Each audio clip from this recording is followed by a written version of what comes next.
할렐루야. 하나님의 은총과 평강이 우리 가운데 임하시기를 축원합니다. 오늘부터 대림절입니다. 대림절은 기다림의 절기입니다. 기다림은 그리움입니다. 여러분은 우리에게 다시 오실 예수님에 대한 갈망이 있으십니까? 아무것도 그리워하지 않는 사람은 이미 영혼이 늙어버린 것이다 라는 말이 있습니다. 바울 사도가 빌립보서에 이런 말을 했습니다. 산다는 것은 뒤에 있는 것을 잊어버리는 것이고 앞에 있는 것을 향하여 몸을 내밀면서 목표점을 바라보고 달려가는 것이다. 여러분, 우리의 궁극적 목표는 무엇일까요? 예수 그리스도와 일치를 이루는 것입니다. 그러나 거기에 도달하려면 무수히 많고 크고 작은 산을 넘어야 합니다. 세상의 위기가 아닌 시대는 없었지만 지금처럼 어렵고 난감한 시대가 또 있을까 싶을 정도로 세상은 또 우리는 매우 어려운 공경에 처해 있습니다. 여러분, 솔직히 우리에게는 시간이 별로 없습니다. 우리 삶을 전환해야 할 때가 바로 지금입니다. 그래서 사도 바울은 성령의 9가지 열매를 말하면서 지금 우리에게 가장 필요한 것이 무엇일까? 정말 필요한 것이 무엇일까? 절제입니다. 자기 욕망, 열정, 욕심, 분노를 잘 다스릴 줄 아는 능력을 말합니다. 욕망이 사랑과 헌신, 용서와 합력이라는 능력을 약화시키는 것 같아요. 그러니까 서로 돌아보며 살아야 할 이웃이 귀찮은 경쟁자가 된 것입니다. 예수님은 이런 아픔을 외면하지 않으시고 오히려 이런 고통 속으로 뛰어들으셨어요. 예수님이 우리에게 오셔서 하신 일이 무엇이죠? 병자를 치유하고 귀신 들린 사람을 온전하게 하고 주눅든 채 사는 이들 속에 들어가셔서 생기를 불어 넣으셨습니다. 지금 우리가 예수님을 진정으로 기다린다면 예수님이 하시던 일을 해야 합니다. 여러분이 세상의 모든 고통에 반응할 수는 없지만 아주 작은 일부터, 아주 소소한 일부터 시작해야 합니다. 대림절 기간 주님의 마음에 깊이 접속될 수 있으면 참으로 좋겠습니다. 주님과 늘 함께 동행하는 사랑하는 우리 평택엘림교회 성도들이 되기를 주님의 이름으로 축원합니다. 여러분은 몇 살까지 살고 싶으신가요? 오래 살고 싶으신가요? 아니면 가끔 친구들과 얘기하면서 이렇게 얘기하죠. 굵고 짧게 살겠다. 그렇게 말하시는 분도 있죠. 인간은 노화 과정을 늦추는 건강을 위한 여러 가지 신기술을 개발하고 있는데 그래서 영양제도 먹고 수술도 하고 그렇습니다. 그런데 사이콜리 투데이라는 심리학 관련 연구지에 따르면 건강하기 위해 가장 효과적인 습관은 이타적인 행동을 반복하는 생활이라고 했습니다. 미국 정부에서 노인들의 활동을 조사했는데요. 자원봉사에 참여한 경험이 있는 분들 98%가 봉사 참여 이전보다 봉사 참여한 이후의 정신과 신체가 모든 면에서 건강해졌다라고 하는 것을 밝혀냈습니다. 여러분, 지난 한 주간 어떻게 보내셨습니까? 나만 누리기 위해 내 신앙, 내 삶만 굳게 세우려고 했다면 늙는 길을, 죽음의 길을 재촉하는 것입니다. 아니면 하나님의 나라를 세우고 생명을 살리는 일에, 남을 위하는 일에 마음 쓰고 신경 쓰고 땀을 흘렸다면 건강을 위한 늙지 않는 일에 여러분은 투자를 잘한 것입니다. 하나님의 말씀을 믿는 삶, 믿는 말씀을 붙잡고 말씀대로 살고자 애쓰는 삶, 그래서 복음이 왜 복음인지를 세상에 드러내려고 애썼다면 여러분은 건강을 위해 투자한 것입니다. 그런 삶이 되시기를 주님의 이름으로 축원합니다. 시편 1편에 복 있는 사람을 이렇게 정의합니다. 시냇가에 심은 나무가 저를 따라 열매를 맺는 것 같은 사람이라. 잠언에는 선한 사람은 열매를 맺는 말을 하며 그 입의 열매로 좋은 것을 얻는다고 가르칩니다. 세례 요한도 회개에 합당한 열매를 맺으라고 했습니다. 성경에는 열매라는 단어가 자주 나옵니다. 금년 한 달 남짓 남았나요? 정확하게 29일이 남았습니다. 그동안 여러분은 어떤 열매를 맺으셨습니까? 그런 의미에서 골로새 교회는 보람 있고 의미 있게 신앙생활하는 성도들이 모이는 교회였습니다. 왜 그렇지요? 골로새 교회는 열매 맺는 교회였기 때문입니다. 오늘 본문 골로새서 1장 6절을 보겠습니다. 이 복음이 이미 너희에게 이름에 너희가 듣고 참으로 하나님의 은혜를 깨달은 날부터 너희 중에서와 같이 또한 온 천하에서도 열매를 맺어 자라는도다. 골로새 교회가 어떤 교회였습니까? 열매 맺고 자라는 교회였습니다. 골로새 교회가 열매 맺고 성장한 원동력은 여기에 있어요. 이는 그리스도 예수 안에 너희의 믿음과 모든 성도에 대한 사랑을 들었으며 너희를 위하여 하늘에 쌓아둔 소망으로 말미암음이니. 골로새 교회가 맺은 열매는 믿음, 소망, 사랑의 결과였습니다. 지난 주일에 제가 잠언 18장 20절 21절을 통해 믿는 사람들은 영혼을 살리는 말을 해야 한다고 했습니다. 그래서 축복된 말을 하고 소망의 말을 해야 된다, 사랑의 말을 해야 된다 라는 말씀을 드렸습니다. 영혼을 살리는 말은 믿음의 말, 소망의 말, 사랑의 말이라고 했습니다.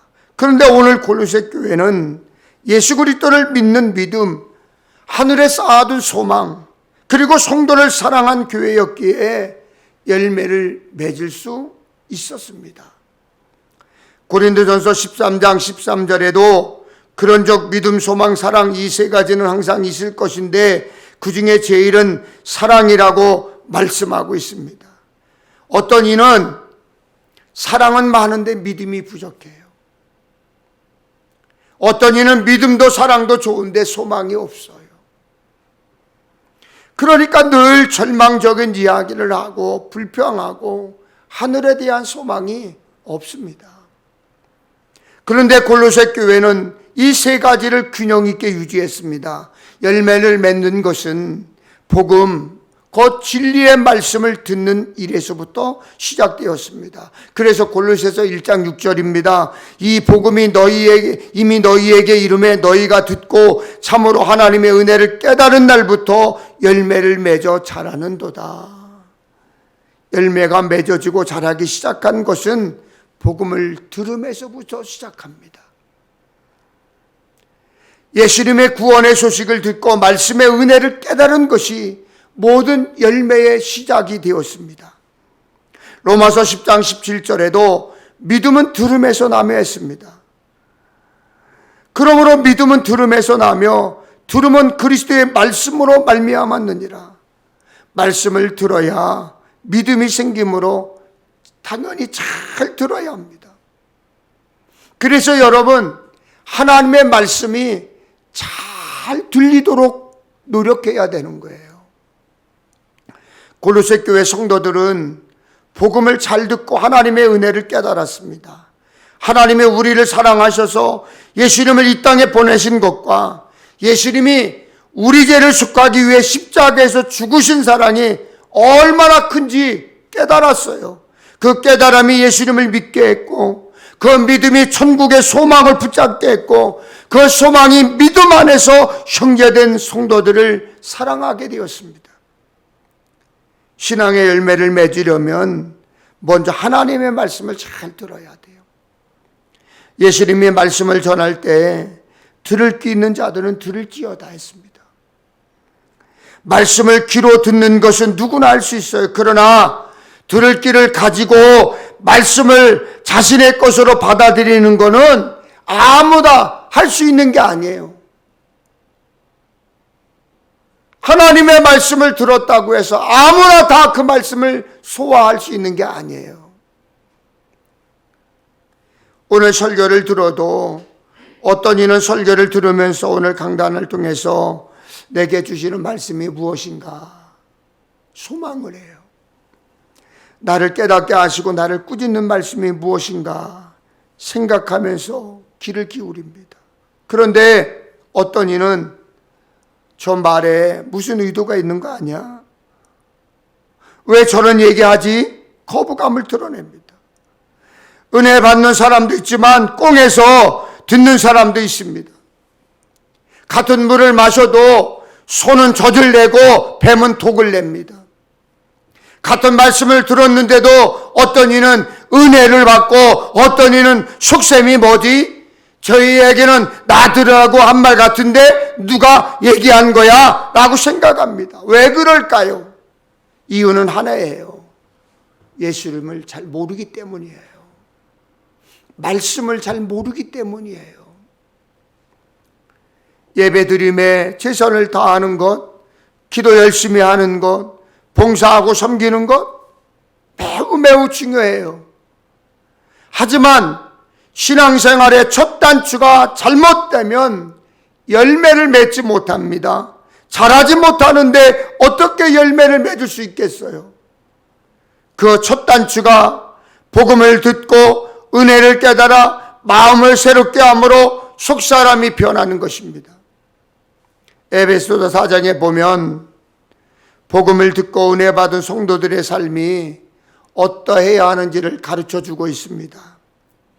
에베소서 4장 21절 24절에 보면 너희가 참으로 그에게서 듣고 또한 그 안에서 가르침을 받았을진데 옛사람을 벗어버리고 오직 너희의 심령이 새롭게 되어 의와 진리의 거룩함으로 지으심을 받은 새 사람을 입으라.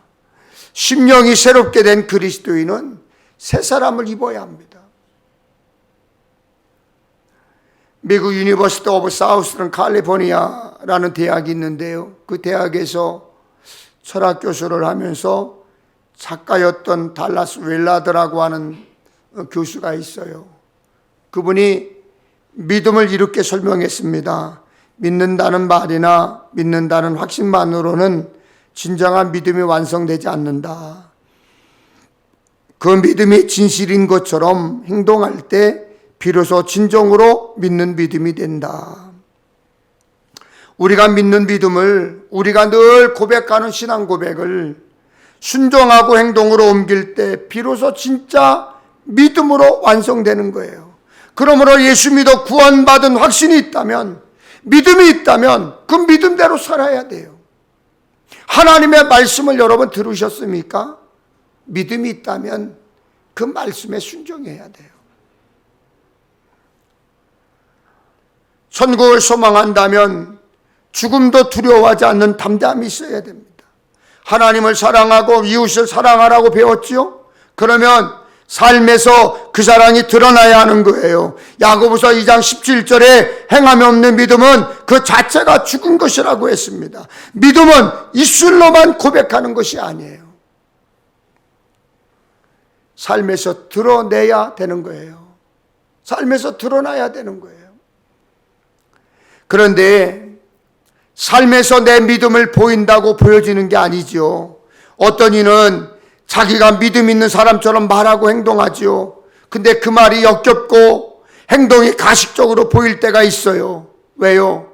내가 믿는 사람으로 살면서 믿음의 말을 하고 믿음의 행동을 한다면 다른 사람도 나의 말과 행동을 통해 믿음을 느낄 수 있어야 돼요. 다른 사람들이 나의 믿음을 보고 믿음의 행동을 보고 참 믿음 있는 사람이구나. 진짜 예수 믿는 사람이구나. 보여줘야 돼요. 하나님의 은혜를 깨달은 날부터 시작된 열매 맺는 그리스도인의 삶은 하나님이 우리를 천국으로 부르시는 순간까지 계속되어야 합니다. 하지만 세상은 우리를 열매 맺는 삶을 살도록 끝까지 믿음을 잘 지키도록 가만히 놔두지 않아요. 사탄이 우리를 가만두지 않습니다. 잡아 흔듭니다. 유혹합니다. 무너지게 합니다. 작은 틈만 보이면 우리가 맺어놓은 열매를 갉아먹기 위해 침투합니다. 고린도 교회도 그랬습니다. 바울은 고린도 교회가 열매를 맺고 있다고 칭찬했지만 고린도 교회에도 거짓된 가르침을 전하는 이들이 있습니다. 하나님의 자녀들이 열매 맺는 삶을 살지 못하도록 다른 복음, 이상한 것을 전하는 사람들이 나타나서 미혹했습니다. 골로새 교회를 흔들었던 사람들은 할례와 예배 의식과 음식 규정, 절기 등을 지나치게 강조했습니다. 그런데 이런 것이 믿는 믿음보다 앞서면 안 됩니다. 신앙생활하면서 우리가 지켜야 할 규례들이 있습니다. 잘 지켜야 되겠지요. 그러나 그렇게 하지 못하는 사람들을 정죄하면 안 됩니다. 지나치게 자신의 율법주의를 강조하면 안 됩니다. 하나님을 예배하고 예수 그리스도를 따르는 것보다 천사들을 숭배하도록 가르치기도 했습니다. 이렇게 성경의 진리에 반대되는 어긋나는 것에 강조점을 두는 사람들은 매우 위험한 사람들입니다. 지금도 건강한 교회와 성도들을 넘어뜨리려는 세력들이 많아요.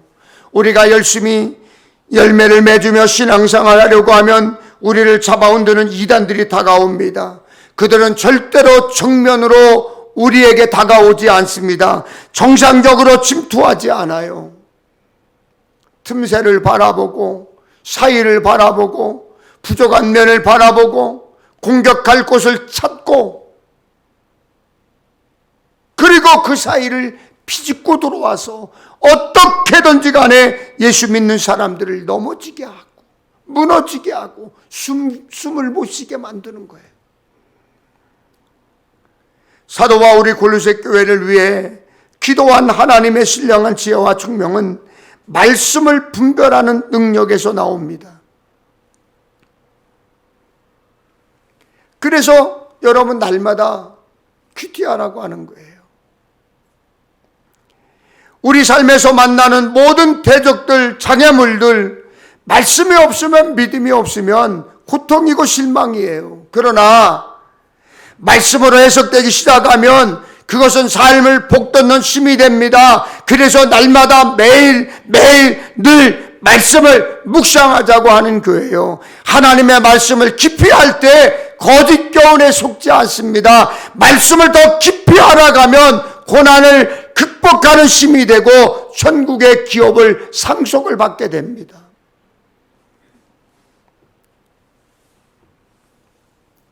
여러분에게 묻고 싶어요. 여러분 날마다 말씀을 묵상하시나요? 날마다 큐티하시나요? 요새 저 역을 가거나 아니면 번화가 사거리 또 아파트 단지 입구에 보면 가판대를 설치하고 두 사람이 조용히 서 있는 모습들을 보게 됩니다. 가판에는 사람들이 흥미를 느낄 주제에 대한 책들이 꽂혀 있고 맨 위에는 무료 성경 공부라고 써 있습니다. 그리고 한쪽 구석에 자그맣게 JW라고 써 있습니다. JW가 뭘까요? 여호와 위트니스라고 하는 거예요. 여호와의 증인이다.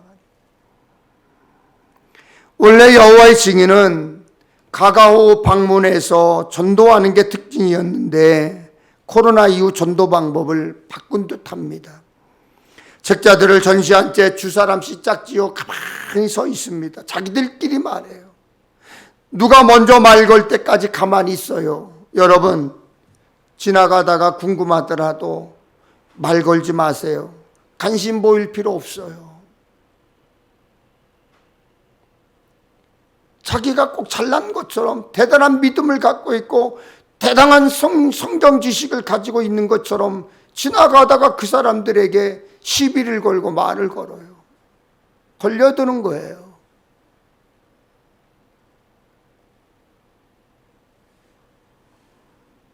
여호와의 증인은 종말론적 성격이 강한 이단입니다. 그들은 삼위일체 하나님을 부정합니다. 예수님은 고귀한 영적 존재지만 완전한 하나님은 아니라고 주장합니다. 성경 말씀을 율법적으로 지키기 위해 의료적 수혈을 거부하는 특징이 있습니다. 1925년, 1943년, 1975년을 각기 종말로 세계 멸망해로 주장했다가 매번 허위로 드러난 바 있습니다. 그러놓고 슬그머니 자기들의 주장을 철회합니다. 그리고 이제는 예수님께서 육체로 재림한 것이 아니라 영으로 재림했다고 주장을 합니다. 여호와의 증인 외에 여러 이단들에게는 종말론적 경향이 굉장히 강한 특징이 있습니다. 잘못된 복음을 가르치는 사람들은 지금이 종말이 임한때라고 말하면서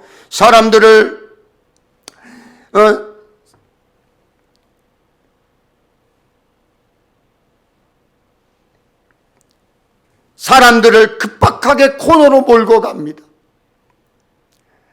두려운 마음을 심어요. 가스라이팅을 합니다. 그래서 성경 중에서 유난히 요한계시록을 강조합니다. 자기들만이 요한계시록을 풀어낼 수 있다고 얘기합니다.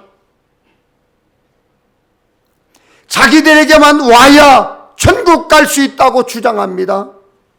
세상에서 벌어지는 여러 가지 일들이 요한계시록에 있는 종말의 징조들과 비슷한 것처럼 보이기 때문입니다. 현 시대를 비판적으로 보는 것은 이단만의 특징이 아닙니다. 과학자들도 인류가 지금처럼 살면 멀지 않는 시간에 큰 재난이 닥칠 거리라고 하죠. 예수가들도 그런 세상을 상상하고 경고합니다. 소설가들도 가수들도 미래에 닥칠 어려움들을 작품으로 표현합니다. 지금처럼 인간이 이기적으로 살아서는 안 된다. 지금 같은 방식으로 살아서는 결코 미래가 밝지 않다. 그렇게 강조합니다. 다가올 세상에 대한 인식은 모두가 다 비슷해요. 하지만 그런 상황에 대처하는 방식이 달라요. 그런 상황에 대처하는 방식이 문제입니다. 여러분도 젊었을 때 나 혼자 살다 가면 되지 뭐 장날을 뭐 걱정해 했다가 결혼하고 아내가 생기고 남편이 생기고 자식이 생기면 나 때는 이렇게 살았어도 우리 자식들은 이렇게 살면 안 되지라고 생각할 때가 있잖아요. 그러다 손자, 손녀가 생기면 저 아이들이 살아갈 세상은 어떻게 될까? 내가 이렇게 살아서는 안 되겠구나 하는 생각이 들게 되잖아요. 과학자와 예술가들 그리고 미래를 염려하는 사람들은 분명 인류에게 경각심을 깨워줍니다. 그래서 지금과는 다른 미래를 만들도록 미래에 대한 꿈이 더 밝아지도록 도와줍니다. 그러나 이단들은 사람들 마음속에 두려움을 심습니다. 공포를 줍니다. 그래서 탈세계적인 곳을 주목하게 합니다. 세상을 등지고 현실을 외면하게 만듭니다. 가족 간의 의무를 할 필요가 없다고 말합니다. 일도 버리라고 말합니다. 오직 천국만 바라보는 것이 정답인 듯 세뇌시켜버립니다. 그래서 틀렸다는 거예요. 그래서 잘못됐다는 거예요. 사랑하는 성도 여러분, 저의 여러분은 예수 믿음으로 구원받은 사람입니다. 맞습니까? 우리는 믿음으로, 예수 믿음으로 멸망치 않고 영생을 얻은 사람들입니다. 우리는 천국 가서 살 것입니다. 그렇더라도 우리가 발을 딛고 사는 이 땅에서 지금 가족 관계도 바르게 해야 하고 사회생활도 바르게 해야 합니다.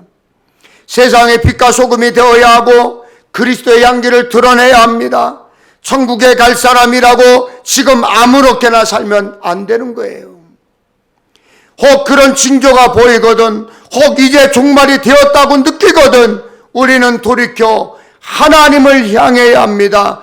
회개하며 하나님께로 돌아서야 합니다. 그런 위에 지진이 발생한다면 지진의 피해를 입은 사람들을 돕고, 기근이 일어나면 먹을 것이 없어 배고파 굶어 죽어가는 사람들에게 우리의 것을 나누어줘야 합니다. 그리고 질병으로 고통받는 사람들이 있다면 치료받을 수 있게 도와줘야 합니다. 전쟁으로 고통당하는 사람들이 있다면 그들을 도와줘야 되는 거예요. 하나님과의 관계를 회복한 후에 하나님의 자녀로서 세상에 살면서 할 수 있는 일이 무엇인가? 그 일에 최선을 다해야 합니다. 여러분 가정에서, 일터에서 하나님의 자녀로서 부끄럽지 않게 살려고 애쓰는 것, 그것이 작은 빛이 되고 소금이 되는 거예요.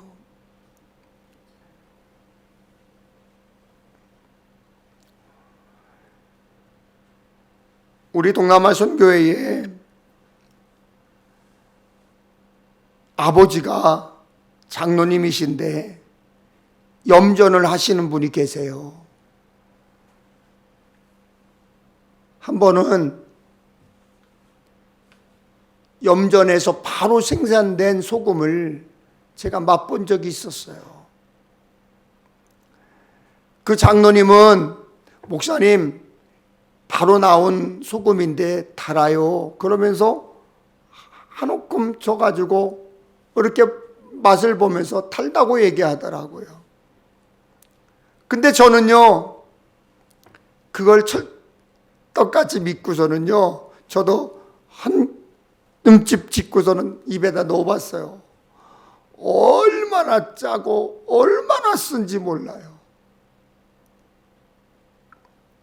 그리고 그날 저녁에 집에 와서 저희 집 사람이 사용하는 소금을 꺼내서 맛을 봤어요. 그거는 이미 정제되고 간수가 다 빠진 소금이에요. 한 집을 집어넣고 입에다 이렇게 넣어보니까 짜도요, 그렇게 안 짜고요, 쓰지가 않았어요. 우리 성도들도요, 하나님의 말씀에, 성령에 정제되면 세상에서 빛과 소금이 되는 것 아무 문제 되지 않아요. 어렵지 않아요.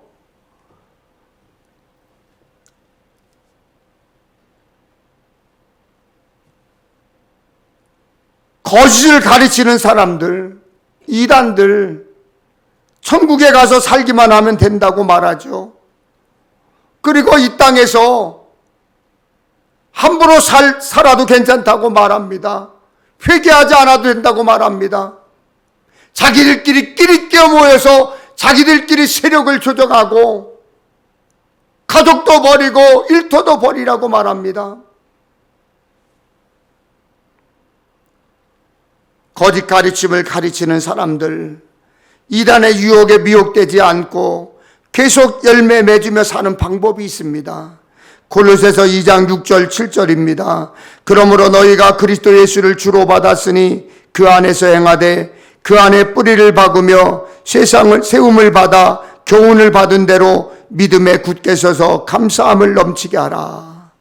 나무의 열매는 그냥 맺어지지 않아요. 뿌리를 든든하게 깊이 내렸기 때문에 건강한 열매를 맺히는 거예요. 오늘 아침에 방송에 강원도 양구에 사과 농장이 나왔어요. 그런데 사과를 하나 따서 먹어보는데요, 굉장히 달다는 거예요. 그래서 당도를 재니까 20브릭스가 넘었어요. 20브릭스라는 얘기는 꿀과 같다는 거예요. 그런데 그 농장 주인이, 농부가 하는 얘기가, 양구는 온도차가, 기온차가 굉장히 크다는 거죠. 추울 때 엄청 춥고 더울 때 엄청 덥고, 그리고 눈도 많이 오고 비도 많이 온다는 거예요. 그래서 그런 기온을 이겨낸 사과이기 때문에 그 사과가 그렇게 달다는 거예요. 여러분, 우리가 상품 가치 있는 그리스도인, 세상 사람들도 예수님도 인정해주는 가치 있는 그리스도인이 되기 위해서는 그런 고통, 그런 높고 낮은 산을 넘어야 되는 거예요. 그냥 되지 않는 거예요. 예수 믿고 믿음의 열매를 맺기 위해서도 우리는 그리스도 안에서 뿌리를 깊이 잘 내려야 합니다. 그러면 믿음의 열매가 우리를 통해서 맺혀질 것입니다. 한 해가 얼마 남지 않았죠. 교회력에 오늘부터 예수님 세상에 오심을 기다리는 대림절이에요. 12월에는 한 해를 정리하고 올해 우리 신앙이 어떤 열매를 맺었는지, 견실하게 굳게 뿌리를 잘 내렸는지 돌아보아야 돼요. 여러분 앞에 장로님, 권사님, 집사로 여러분은 직분에 맞게 신앙생활 하셨습니까? 기도생활을 힘쓰셨습니까? 교회 부흥에 앞장서셨습니까? 낙심한 이들을 권면하고 불신자들에게 복음을 전하셨습니까? 세상 사람들에게 정말로 예수 믿는 사람이라고 하는 인정을 받으셨습니까? 제가 이런 질문을 하면 마음의 짐이 되고 불편해지는 분들이 있을 거예요. 환경에 의해 요동하고 겁내며 두려워하는 것은 구원의 감격이 약하기 때문입니다. 예수 믿고 죄사함 받고 구원받았다는 은혜를 실감하면 나의 삶에 일어나는 모든 문제는 아무것도 아니에요.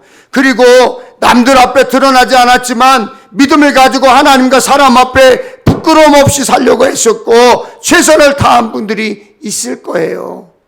그러면 됐습니다. 잘하신 거예요. 수고하셨습니다. 너무나 많은 사람들이 그것조차 하지 않습니다. 여러분이 처한 현실에서 빛되고 소금된 삶을 살면 되는 것입니다. 교회뿐만 아니라 가정에서, 일터에서도 예수 믿고 구원받은 하나님의 자녀답게 작은 빛되고 작은 소금 되기 위해서였다면, 그리고 다른 사람이 나를 통해서 저 사람 예수 믿는 사람 같이 산다 모습을 보았다면 괜찮습니다. 잘하셨습니다. 수고하셨습니다. 잘하신 거예요. 예수 그리스도의 복음을 듣고 하나님의 은혜를 깨달은 우리들은 점점 추워지는 이 계절에 믿음의 뿌리를 더 깊이 끝까지 굳게 내려서 하나님과 사람 앞에서 부끄러움이 없이 살고, 보이지 않아도 드러나지 않아도 작은 열매를 맺어가는 복된 삶의 주인공 되기를 주님의 이름으로 축원합니다. 축원합니다. 우리 찬양하게